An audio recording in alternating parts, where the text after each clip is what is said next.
খুঁজে পাওয়া গেল নতুন এক রক্তের গ্রুপ জি নেগেটিভ। বিশ্বের প্রায় ৮০০ কোটি মানুষের মধ্যে মাত্র একজনের শরীরে পাওয়া গেছে এই রক্ত। আর এই আবিষ্কার পাল্টে দিয়েছে চিকিৎসা বিজ্ঞান, জিনতত্ত্ব ও মানুষের বিবর্তনের ধারণা। কি আছে এই নতুন রক্তের গ্রুপে? বিরল এই রক্তের গ্রুপটি সম্পর্কে জানার আগে আমাদের সাধারণ রক্তের গ্রুপ বিষয়ে কিছুটা ধারণা থাকা দরকার। রক্তের গ্রুপ বলতে মূলত বোঝানো হয় রক্তের লাল কণার গায়ে থাকা বিশেষ প্রোটিন বা অ্যান্টিজেন। সহজভাবে বলতে গেলে যদি কোনো ব্যক্তির রক্তে এ প্রোটিন থাকে সে এ গ্রুপের, যদি বি থাকে তাহলে বি গ্রুপের, দুটোই থাকলে এ বি আর কোনোটি না থাকলে ও গ্রুপের হয়।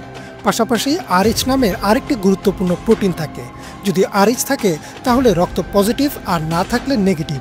ফলে এ পজিটিভ, এ নেগেটিভ, ও পজিটিভ বা ও নেগেটিভ ইত্যাদি ধরনের পরিচিত গ্রুপগুলো তৈরি হয়। কিন্তু বিজ্ঞানীরা সম্প্রতি এমন এক রক্তের গ্রুপ খুঁজে পেয়েছেন যা অতীতে কখনো চিহ্নিত হয়নি।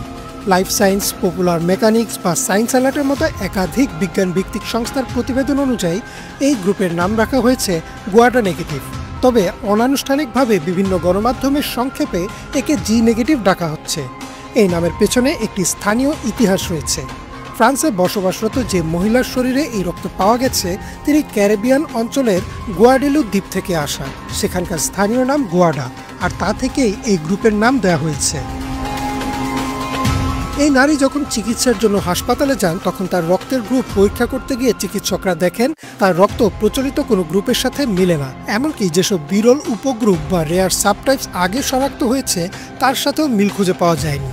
পরবর্তীতে বিশেষায়িত পরীক্ষাগারে বিশ্লেষণ করে দেখা যায় তার রক্তের কোষে আরএইচটি এবং এইচআরএস নামে দুটি অ্যান্টিজেনের একদম ভিন্ন রূপ আছে।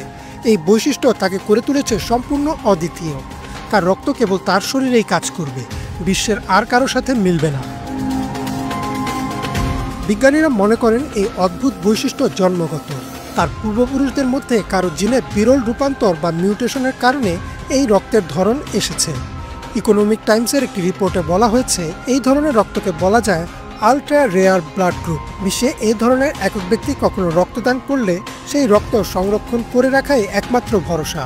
যদি তার জীবনে কখনো রক্ত প্রয়োজন হয় কোনো ডোনার পাওয়ার সম্ভাবনা নেই বললেই চলে। তাই তার চিকিৎসা ব্যবস্থায় বাড়তি সতর্কতা প্রয়োজন। রক্তের গ্রুপ জানা থাকা কেন গুরুত্বপূর্ণ তা এই ঘটনায় প্রমাণ করে। ধরুন একজন মানুষের রক্তে কোনো অ্যান্টিজেন নেই, অথচ তাকে এমন রক্ত দেয়া হলো যেখানে অ্যান্টিজেন আছে। তার শরীর সেই রক্তকে অজানা মনে করে হামলা শুরু করবে। এটি হেমোলাইটিক ট্রান্সফিউশন রিঅ্যাকশন নামে পরিচিত। এতে জ্বর, শ্বাসকষ্ট এমনকি মৃত্যু পর্যন্ত হতে পারে। রক্তের সঠিক ক্রস ম্যাচিং নিশ্চিত করতে হাসপাতালগুলোতে কঠোর পরীক্ষা করা হয়।